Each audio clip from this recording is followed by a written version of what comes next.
Selamat pagi. Kita berjumpa kembali di hari Kamis, 7 Agustus tahun 2025.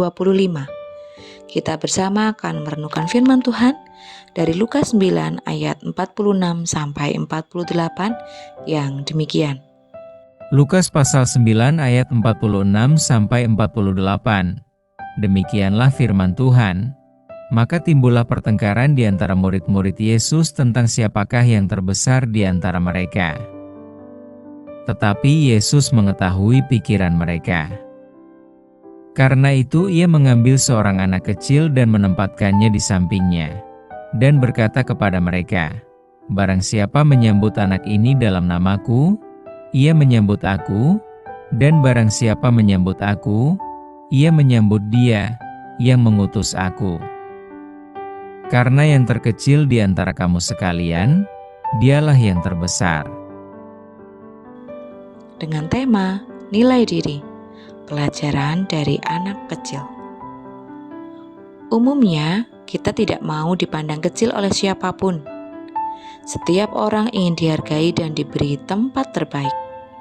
Berbagai kalangan berlomba-lomba untuk mendapatkan kedudukan yang terbesar. Tetapi ada satu kelompok yang hampir mustahil untuk mendapatkan posisi itu, yaitu anak kecil. Di mata orang dewasa, anak kecil seringkali tidak didengarkan secara serius, dianggap tidak tahu apa-apa, dan tidak diikutsertakan dalam perbincangan. Di mana-mana, termasuk di gereja, anak kecil dipandang sebagai pengganggu. Karena itu, biasanya tidak ada orang dewasa yang ingin dibandingkan dan disamakan dengan anak kecil. Namun dalam perdebatan murid-murid Yesus soal siapa yang terbesar di antara mereka di ayat 46, Yesus justru mengambil seorang anak kecil dan menempatkannya di sampingnya di ayat 47. Lalu kepada para pengikutnya, ia mengajarkan bahwa nilai diri seorang murid yang terbesar adalah nilai diri seorang anak kecil.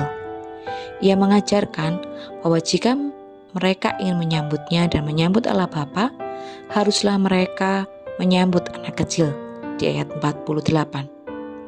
Hal ini mudah dikatakan, tetapi sulit dilakukan. Sebagian orang bahkan tidak dapat menyambut anaknya sendiri, apalagi anak orang yang tak dikenal. Ke tengah budaya seperti ini, Yesus justru membawa ajaran yang sungguh berbeda.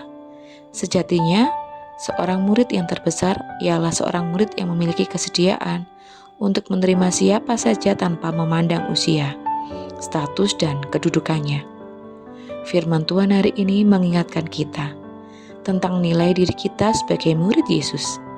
Di tengah dunia yang memiliki kebiasaan dan kecenderungan untuk memandang besar diri sendiri dan memandang kecil orang lain, kita diajar untuk melakukan hal sebaliknya, meninggikan sesama dan merendahkan diri layaknya anak kecil. Jadilah yang terbesar bukan di mata manusia, tetapi di mata Allah.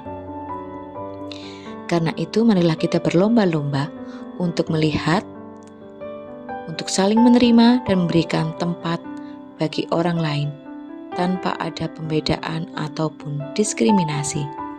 Mari bersama kita berdoa. Di pagi hari ini Tuhan, kami ucap syukur karena Engkau telah mengingatkan kami. Kami mohon ampun jika selama ini Tuhan, kami menjadi pribadi yang sombong. Kami menjadi pribadi yang merasa diri kami paling benar, yang harus dihormati, dan terkadang kami sering mengontrol orang lain sesuai dengan kemauan kami. Saat ini Tuhan, mampukan kami untuk boleh belajar, merendahkan diri kami sendiri dan meninggikan sesama kami. Mampukan kami Tuhan untuk berlomba-lomba, saling menerima dan memberikan tempat yang baik bagi orang lain. Dan tidak melakukan diskriminasi, baik itu ketika kami di rumah, di gereja, di tempat kerja, dan di masyarakat. Terima kasih Tuhan, kami yakin Kau memimpin dan melindungi kami di hari ini dan di masa-masa yang akan datang. Di dalam nama Tuhan Yesus kami berdoa dan mengucap syukur. Haleluya, amin. Selamat beraktivitas, Tuhan Yesus memberkati.